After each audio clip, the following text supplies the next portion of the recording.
사랑과 인사하겠습니다. 주님의 이름으로 사랑합니다. 네, 주님의 이름으로 사랑합니다.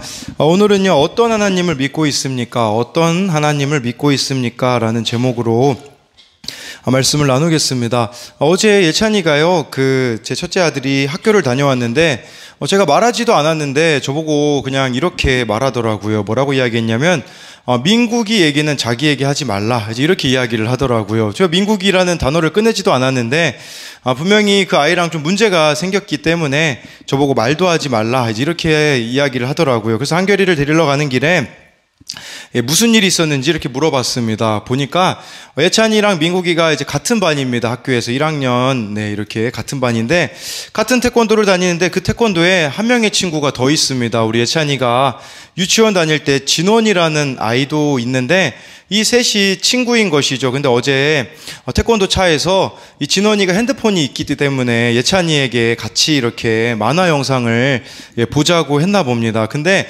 앞자리에 앉았던 민국이가 자기도 좀 같이 보자 그랬더니 이 진원이가 싫다고 이쪽으로 와서 앉으면 이제 너를 때리겠다 이렇게 이야기를 했는데, 예찬이는 그 옆에 앉아서 영상을 보고 있지 않았습니까? 그러다 보니까 자기랑 하나가 된 거죠. 이 진원이라는 친구랑 하나가 되어서 그 민국이라는 아이가 자신을 불편하게 했다라고 이런 이야기를 해주었습니다. 그러다가 어제 저녁에 이제 같이 큐티 말씀 후에 소리사모가 예찬이한테 그 부분을 이야기를 했습니다.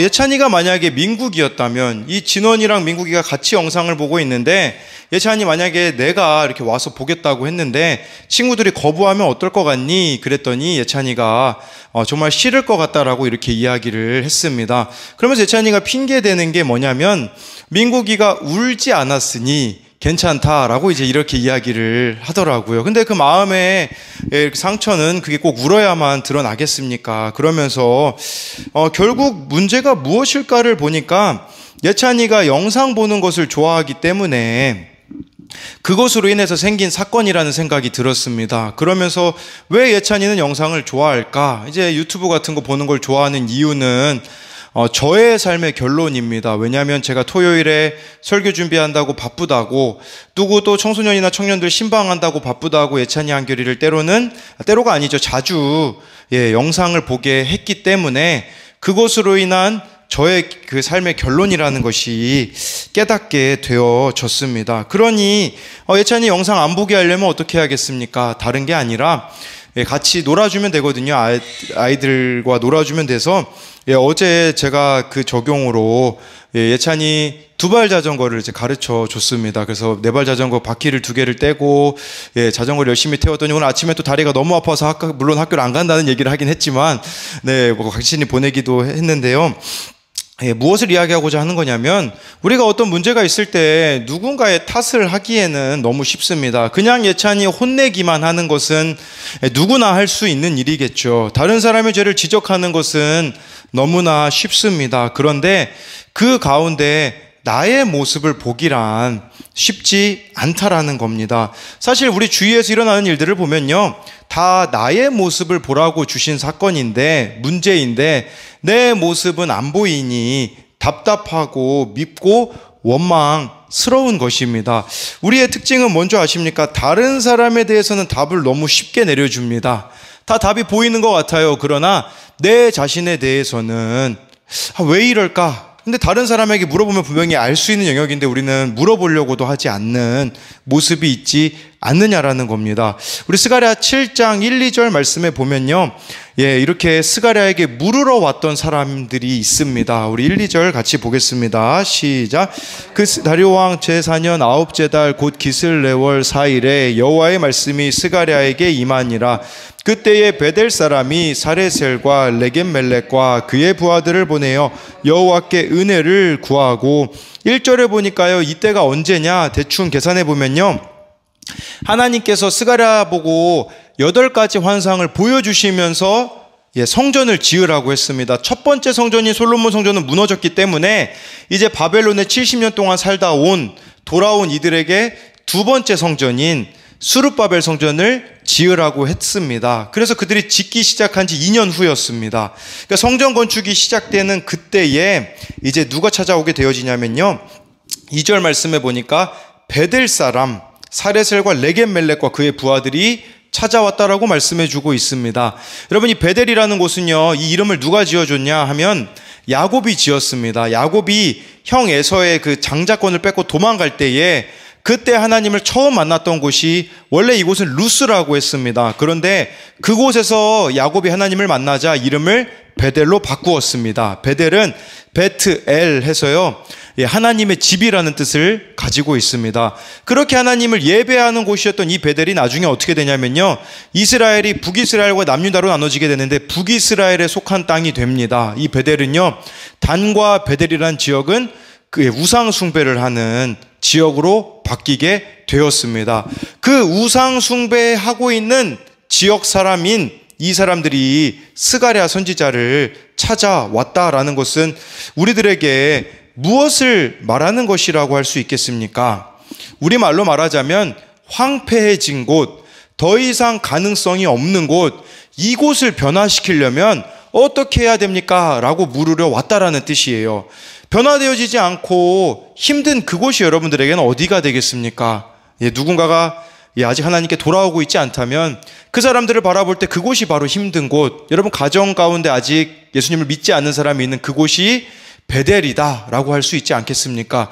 귀한 점은 물으러 왔다라는 것이, 이 스가랴 선지자에게 물으러 왔다라는 것이 너무나 중요하다라고 볼 수가 있습니다. 여러분, 우리가 힘이 들면 교회 공동체에 묻고 말씀을 가까이 하는 사람에게 물어야 합니다. 여러분들이 날마다 말씀을 묵상하며 살아가면요, 분별력이 생기게 됩니다. 어제 저희 저희 교사 모임을, 이렇게 청소년부 교사 모임을 하는데요, 저희 청년이 일하고 있는 곳에 어떤 선생님이요, 갑자기 결혼하게 되었다고 이야기를 하더라고요. 근데 이제 결혼하게 된 것도 보니까 임신 벌써 10주가 돼가지고 이제 결혼을 할 수밖에 없는 상황이 이제 되었다라고 이렇게 이야기를 했는데, 그 이야기를 우리 김지혜 선생이 이야기를 했는데 우리 조경민 권사님이 답을 내려주셨다고 합니다. 그 모든 상황을 보더니 이것은 정욕이다, 이제 이렇게 이야기를 하셨다고 합니다. 이처럼 우리가 말씀이 그 안에 있으면 분별이 가능해진다라는 것이죠. 근데 우리는 이렇게 분별해 줄 수 있는 사람들이 있는데 왜 묻지 않느냐라는 겁니다. 그 이유는요, 답을 알고 있기 때문입니다. 우리 교회 청년들이나 소리사모나 저한테 물어보잖아요. 우리 청년들이나 청소년들이요, 답이 다 정해져 있습니다.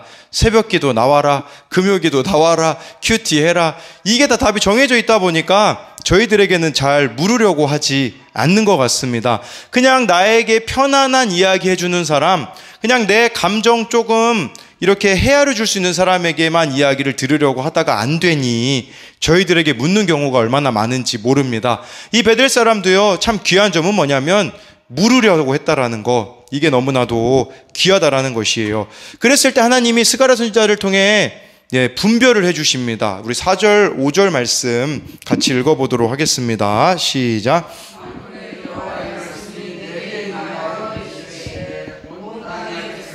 제사장들에게 이르라, 너희가 70년 동안 5째 달과 7째 달에 금식하고 애통하였거니와 그 금식이 나를 위하여 한 것이냐. 하나님이, 그러니까 이들이 지금 어떤 기대를 갖고 있냐면요, 이런 거예요. 저희들 5월 달마다 7월 달마다 금식하지 않았습니까? 70년 동안 저희들 그래도 조상대로부터 금식했습니다. 근데 왜 우리 집 안 바뀝니까? 이런 겁니다. 우리로 말하자면 이런 거예요. 내가 이렇게 열심히 교회 봉사하고 이렇게 예배 많이 참석하고 했는데 왜 나의 자녀는, 나의 배우자는 바뀌지 않는 겁니까? 라고 물었다라고 볼 수 있겠죠. 근데 하나님의 대답이 무엇입니까? 5절 말씀에 말씀해주고 있잖아요. 그거 정말 나를 위해 한 거니? 2번이나 묻고 있습니다. 나를 위하여 한 것이냐라고 묻고 있다라는 것은요, 정말 우리의 이 신앙이 하나님을 위한 것인지 아니면 나의 이익과 나의 욕망과 나의 어떤 뜻을 이루고자 하는 것인가, 이것을 하나님이 묻고 있느냐라는 것이에요. 우리가 정말 하나님을 바르게 섬기고 있다면, 지금 우리가 하고 있는 봉사, 드리는 예배, 살아가고 있는 삶이 정말 하나님을 위한 것이라면 어떤 삶의 열매를 맺어야 되는지 하나님이 말씀해 주고 있는데요. 그게 9절하고 10절에 보면 나와 있습니다. 우리 9절 10절입니다. 시작. 만군의 여호와가 이같이 말하여 이르시기를 너희는 진실한 재판을 행하며 서로 인애와 긍휼을 베풀며 과부와 고아와 나그네와 서로 해하려고 마음에 도모하지 말라 하였으나 라고 해서요. 한마디로 말씀드리면요. 정말 이 신앙이 하나님을 위한 것이라면 9절 10절 말씀 하나님 사랑 이웃 사랑이 삶의 열매로 나타나야 된다라고 말씀해 주고 있습니다. 여러분 이거에 그렇기 때문에 우리가 하나님을 닮아갈 수밖에 없고 그리고 그 하나님을 우리가 사랑하기 때문에 이 사랑이요 흘러갈 수밖에 없는 겁니다. 그러다 보면 정말 미운 사람도 사랑할 수밖에 없는 그 지경에 우리가 이르는 것이 참된 하나님을 사랑하는 것이라고 볼 수가 있습니다. 제가 이 청년에게 허락을 맡았는데 우리 청년이 어제 나누었던 내용이에요. 같이 어떤 친구가 우리 청년에게 너 내 뒷담 했다며 잘 생각해봐라고 하면서 그냥 툭 내뱉고 갔다라고 합니다. 네, 그런데 이 청년이 어제 말씀 속에서 자신을 돌아봤거든요. 돌아보고 나서 이 친구의 적용은 무엇이냐면 나에게 욕한 아이에게 핑계대지 않고 사과하겠습니다. 이 청년이요 그 말씀을 깨닫고 실제로 자기 그 친구에게 가서 사과를 했습니다. 반응이 어땠을까요? 사과하려고 할 말이 있다고 했는데 그 친구는 자기는 할 말이 없다고 해서 욕한 거 미안하다고 했는데 그 친구는 대답도 안 하고 오히려 자기 친구를 데리고 나가 버렸다라고 합니다. 제가 알기로 어제 이 청년은요, 우리 교회 다른 청년이 저녁에 밥을 사주고 이렇게 시간을 보내면서 위로해 준 걸로 알고 있습니다. 무엇을 말씀드리고자 하는 거냐면요. 여러분, 순종은요, 어떤 결과를 기대하면서 하는 게 아닙니다. 그거는 야망입니다. 우리 그런 거 있잖아요. 하나님을 섬기면서도 내가 이렇게 하면 하나님이 이렇게 보상해 주시겠지. 그건 하나님을 위한 것이 아니라고 말씀해주고 있는 겁니다. 순종은요, 어떤 기대를 갖고 하는 게 아니라 그냥 하나님이 말씀하셨기 때문에 하는 것이지, 그게 하나님을 위한 것이 되는 것이지, 내가 이렇게 순종했기 때문에 하나님이 어떤 보상을 해줄 거라고 생각을 한다면 그것은 하나님을 위한 것이 아니라는 거예요. 어떤 결과와 상관없이 하나님을 사랑하기 때문에 해버리는 것이 순종이다라고 할 수가 있습니다. 그러면 이 순종이 안 일어나니 우리들의 삶 가운데 어떤 일이 벌어집니까? 우리 스가랴 8장 1절 2절 말씀에 보면요, 네, 이런 순종이 안 이루어진 일어나는 일이 나와 있습니다. 1, 2절입니다. 시작. 만군의 여호와의 말씀이 임하여 이르시되 만군의 여호와가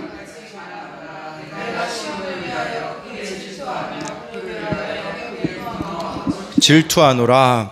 네, 여러분, 질투를 한다라는 것은 사랑한다라는 뜻입니다. 하나님께서는요, 이 남유다 백성들을 그대로 내버려 두실 수가 없어서 바벨론에 의하여 멸망당하게 하신 게 하나님의 질투이자 사랑이었다라는 뜻입니다. 이것은 우리들에게 어떤 의미냐면요, 여러분들에게 있잖아요, 허락된 망하는 것과 같은 사건, 힘든 문제들이 하나님이 여러분들을 질투하고 계시는, 사랑하고 계시는 증거라고 말씀해 주고 있습니다. 근데 문제는 무엇이냐면요, 내 모습이 안 보이니, 내 죄가 안 보이고 내가 죄인이라는 것이 안 믿어지니 하나님의 사랑을 알아차릴 수가 없는 것이에요. 그렇기 때문에 이런 상황이 되면 하나님이 어디 계신가, 이런 상황이 되면 탓과 원망으로 우리가 얼마나 다른 사람들을 미워합니까?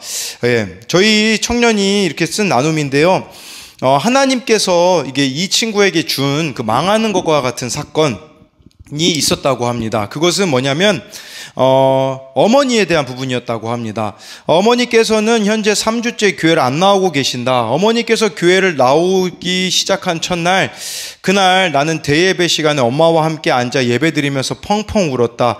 정말 말도 안 되는 일이었고 너무 감사해서 내가 하는 게 하나도 없고 기도만 했는데 하나님께서 엄마를 구원의 자리로 이끄신 게 너무 감사해서 펑펑 울었었다. 그날은 그랬다라고 하면서요, 그런데 그 다음 주부터는 성가대를 해야 한다는 이유로 엄마를 혼자 두기 시작했고, 자연스럽게 따로 드리게 되고, 첫날 예배 드릴 땐 2부 예배까지 드리셨는데, 그날부터 성가대를 서야 하는지라 2부 예배 또한 기다릴 때 엄마는 30분 동안 혼자 앉아 계셔야 했다. 그래서 그랬던지 그 다음 주부터는 2부 예배를 드리지 않으셨고 대예배만 드리셨다.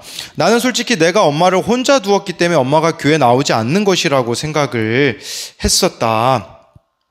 네, 그랬을 때 이 청년의 고백은 뭐냐면요, 어머니가 3주 동안 안 나오는 사건으로, 이 청년의 고백은 엄마가 교회에 나오지 않는 이유는 내가 성가대로 인해 혼자 뒀기 때문이 아니라 내 안에 있는 죄악 때문임을 알았다. 하나님께서 내 중심을 바로 잡으시고 제대로 서 있게 하기 위하여, 기도하게 만들기 위해 엄마를 사용하셔서 나에게 심판을 내리셨다라는 것으로 해석하게 되었다. 사실 엄마가 교회에 나온 그 3주 동안 엄마를 위한 기도를 매일 하지 않았었다. 이제 되었다고 생각했다. 엄마가 교회 나왔으니 이제 교회 분들이 챙겨주시겠지, 이젠 난 할 거 다 했다 하면서 아니란 마음으로 사람들에게 책임을 전가하고 이제 아빠만 구원할 수 있도록 하면 되겠다 하면서 엄마에게 소홀하게 대했다. 기도 쉬는 죄를 범한 나의 죄로 인해 맡겨진 영혼에게 소홀히 하고 간절히 구원을 소망하는 것을 잃어버린 나의 식은 열정으로 인해 하나님께서는 다시 기도하게 하시려고, 다시 엄마의 구원을 놓고 간절하게 나아오게 하시려고 교회에 나오지 않는 사건을 허락하셨음을 알게 되었다라고 이렇게 고백을 하더라고요. 갑자기 임한 사건이라고 남탓했던 내 자신이 부끄럽다. 그 갑자기 일어난 이 사건은 나를 살리려고 나의 죄 때문에 허락하신 사건임을 잊지 않고 내가 먼저 변화됨으로 이 상황들을 바로 잡아야겠다라고 이렇게 나눔을 올렸습니다. 여러분, 어떤 사건이 있을 때요, 탓과 원망은요 누구나 할 수 있는 일입니다. 그런데 그게 아니라 그 속에서 내 모습을 보는 거는요, 아까 제가 서두에 말씀드렸잖아요. 예찬이의 그 모습 속에서 아빠인 저의 모습을 보는 거, 여기까지 나아가는 게 하나님이 우리에게 사건을 허락하시는 이유라고 볼 수가 있거든요. 그런데 우리는 현실과 그 사건에만 주목을 하다 보니 그냥 힘들어만 하고 있는 것이 우리들의 모습이 아니겠습니까? 하나님께서는요, 이 스가랴서에 보면요, 계속해서 성전을 지으라고 하십니다. 크게는 두 가지 때문인데 사실은 한 가지입니다. 두 가지라고 말씀드리는 것은, 첫째는 성전이 지어져야 이들이 회개하고 돌이키기 때문이기 때문에 성전을 지으라고 하신 것은 회개하라는 의미가 있는 것이에요. 두 번째로는요, 여러분 1, 2절 말씀만 봐도요, 만군의 여호와라는 단어가 얼마나 많이 나옵니까? 만군의 여호와라는 것은 온 세상을, 모든 것을 다스리시는 하나님이라는 의미가 있기 때문에 두 번째로 성전을 지으라고 하신 이유는 우리의 삶을 하나님이 다스리기를 원하신다라는 겁니다. 근데요, 제가 이게 한 가지라고 말씀드리는 것은 회개하면요 하나님의 다스림을 받는 삶을 살기 때문에 이건 별개가 아니라 하나라고 볼 수가 있는 겁니다. 그렇다면 이 하나님의 다스림을 받는다라는 것은 어떤 의미겠습니까? 우리 6절부터 8절, 아까 우리 오늘 본문으로 봤던 말씀을 같이 읽어보도록 하겠습니다. 만군의 여호와가 이같이 말하노라. 이 일이 그날에 남은 백성의 눈에는 기이하려니와 내 눈에야 어찌 기이하겠느냐. 만군의 여호와의 말이니라. 만군의 여호와가 이같이 말하노라. 보라, 내가 내 백성을 해가 뜨는 땅과 해가 지는 땅에서부터 구원하여 내고 인도하여다가 예루살렘 가운데에 거주하게 하리니 그들은 내 백성이 되고 나는 진리와 공의로 그들의 하나님이 되리라. 여러분, 제가 오늘 말씀 제목을 어떤 하나님을 믿는가, 우리가 믿어야 되는 하나님은요 8절에 나와 있습니다. 나는 진리와 공의로 그들의 하나님이 되리라. 이것이 하나님의 다스림을 받는 것입니다. 진리와 공의는 한마디로요 말씀입니다. 여러분, 우리가 말씀의 지배를 받는 삶을 살아가는 것이 하나님의 지배를 받는 건데, 여러분 세상 관점으로 보셔서는 안 돼요. 6절에 나와 있잖아요. 세상 사람들은요 이 말씀대로 살아가는 사람을 이해할 수 없기 때문에 6절 한번 볼까요? 기이하게 여긴다라고 나와 있잖아요. 네. 근데 하나님은요, 하나님의 눈은 다르다라는 것은 무슨 말이냐? 저희가 지금 우리들 교회에서 이렇게 배우고 있는 부분 중에 하나는 무엇이냐면요, 그것은 바로 여러분 예를 들어서 배우자가 바람을 피잖아요. 예를 들어서 뭐 아내가 바람을 피잖아요. 그러면 우리들 교회에서는 뭐라고 이야기하는 줄 아십니까? 그러면요, 남편 보고 아내에게 가서 빌라고 합니다. 이게 세상적으로 가능한 일입니까? 세상적으로 아내가 바람 피면 그냥 이혼해버리라고 말하는 게 세상의 관점 아니겠습니까? 이게 기이한 눈이라는 거예요. 말씀의 관점으로 살아가는 것은 세상 사람들이 보기에는 기이해 보이나 그렇게 우리가 살아가야 한다라고 말씀해 주고 있는 것이에요. 그렇게 되어지면요, 7절 말씀처럼요, 네, 내가 내 백성을 해가 뜨는 땅과 해가 지는 땅에서부터 구원하여 내고라는 것은, 여러분들이 그 삶을 살아갈 때요, 구원의 역사가 여러분들을 통해서 일어나게 된다라는 것입니다. 그러니까 이렇게 자기를 부인하고 십자가 지는 방향으로, 말씀의 방향으로 나아가게 되어지면요, 내 생각에는 도무지 불가능했던 것과 같은 그 일들이 하나님께서는 이루어지게 해주신다라고 이렇게 말씀해 주고 있는 것입니다. 이렇게 우리의 인생의 목적이 구원이 되어질 때요, 어떤 일이 벌어지게 되냐면요, 4절 5절 말씀 같이 보도록 하겠습니다. 시작.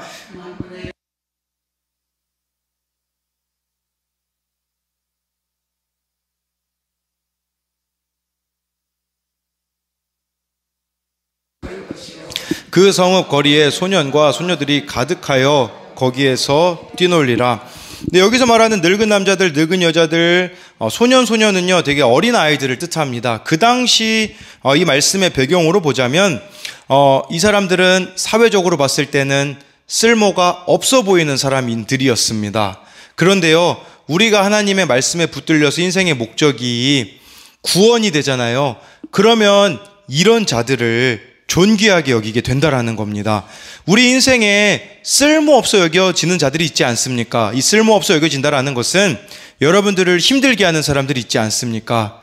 근데 그 사람들을 대하는 여러분들의 태도가 달라진다라고 말씀해주고 있는 것이에요. 제가 요새 경험하고 있는 게 무엇이냐면요, 우리 청소년도 그렇고요, 청년들도 그렇고 많은 사건들과 문제들이 일어납니다. 근데요, 그 가운데 요새는 제가 예전에는 아이들 부모 만나는 거를 못했던 일이거든요. 근데 이제는 구원이 목적이 되자 요새 신기한 일은 아이들의 부모님, 아이들의 할머니, 할아버지를 만나게 되어지더라고요. 지난 토요일만 해도 우리 어떤 청년의 할아버지가 돌아가셔서 장례식장을 갔습니다. 뭐 할아버지까지는 사실 안 가도 되지 않을까 하는 생각이 들었지만 제가 갔던 이유는 뭐냐면 그 아이의 아버지를 만나기 위함입니다. 그래서 가가지고 그 아이 아버지를 만나게 되어지고, 어제만 해도요, 어느 청년의 부모님을 만나게 되어지고, 또 어느 청소년의 할아버지를 만나게 되었습니다. 그 할아버지를 만나서 이야기를 들으니 예전에 이 할아버지는 감리교회에 다니셨다고 합니다. 그런데 교회를 지금 왜 안 나가고 계시냐? 거기 목사님과 장로님들이 싸워가지고요, 목사님이 설교하려고 하시는데 장로님들이 목사님을 강대상에서 끌어내리려고 하는 모습을 보고서는 이것은 가짜라는 생각이 드셔서 안 나간다고 하셔서 저희 어머니랑 소리사모랑 같이 갔었는데, 우리 교회에서는 그럴 일 없으니 나오라 라고 이렇게 이야기를 해줄 수가 있었던 것이죠. 전 이걸 보면서 참 놀랍다라는 생각을 합니다. 왜냐하면 지금까지 제 열심으로 사역해 왔을 때는 한 번도 아이들의 부모들을 만나려고 한 적도 없었고 만남이 이루어진 적도 없었습니다. 그러나 이제는 정말 하나님께서 하신 일들을 보게 되어지는 것을 보면서, 이렇게 말씀에 붙들려 살아가는 것이 이게 참 진짜 풍성한 삶이구나 라는 생각을 해보게 되었던 것이죠. 그리고요, 아까 제가 말씀드렸던 것처럼 사람들을 바라보는 태도가 달라져야 한다라는 겁니다. 여러분 인생에 제일 힘들게 하는 그 사람이 제일 여러분 인생에 필요한 사람이라는 것을 알아야 합니다. 제가요, 우리들 교회 가가지고 띵크 양육을 그 교회 장로님에게 받았는데요, 이 장로님이 처음 저희 목사님들을 이렇게 가르쳐 주시는데 하시는 말씀이 충격적이었습니다. 여러분들에게 예를 들어 아들이 둘이 있다고 생각해 보십시오. 근데요, 첫째 아들은 서울대에 들어갔고 둘째 아들은 교도소에 있다고 생각해 보십시오. 어느 아들이 여러분 귀한 아들이 될 겁니까? 근데요, 그 장로님의 고백은 둘째가 예수님 믿게 될 확률이 훨씬 더 높다라고 하셨습니다. 제가 엊그제 우리들 교회 그 부목사님을 만났는데 그 부목사님도 이 장로님이 양육해 주셨더라고요. 그런데 그 장로님이 알고 보니 서울대 교수셨습니다. 서울대 교수였던 분이 그 고백을 한다라는 것은 무슨 말이겠습니까? 세상적인 관점으로 봤을 때는 서울대에 있는 아이가 더 가능성 있어 보이지 않습니까? 그런데 하나님의 관점은 오히려 교도소에 있는 아이가, 왜 교도소에 있는 아이가 더 가능성이 있는 줄 아십니까? 자기가 죄인인 거를 알기 때문입니다. 여러분, 제가 설교를 하잖아요. 청소년부에서도 그렇고. 어떤 아이들이 설교 잘 듣는 줄 아십니까? 모범생, 똑똑한 아이들, 뭔가 좋은 부모, 그래도 부모님 좋은 부모라고 말하는 것은 적어도 부모님이 다 계시고 또 사랑으로 돌봐준 애들이 말씀이 잘 들릴까요? 아닙니다. 대부분 그런 아이들은요, 졸고 있습니다. 말씀을 막 들으면서 눈물까지 흘리는 아이들은 어떤 아이들인 줄 아십니까? 인생이 힘든 아이들이요, 말씀이 기가 막히게 들립니다. 그러면 이게 하나님의 법칙입니다. 하나님의 법칙은요, 고난 가운데 말씀이 들려지게 하는 것. 고난을 통해서 하나님을 더 알아가기 때문에 그 사람들이 귀하다라는 것이, 솔직히 우리를 힘들게 하는 사람들은 어떻게 귀하다라고 말할 수 있겠습니까? 그게 아니라 그 사람들이 나를 힘들게 해주는 이 고난으로 인하여서 내가 하나님만을 소망할 수밖에 없기 때문에 그들이 귀하다라는 것을 말씀을 드리는 겁니다. 지난 주일에 아산고등학교의 아이가 한 명이 우리 청소년부 예배에 나왔습니다. 그 아이는요, 방황을 많이 하고 있는 아이라고 제가 들었습니다.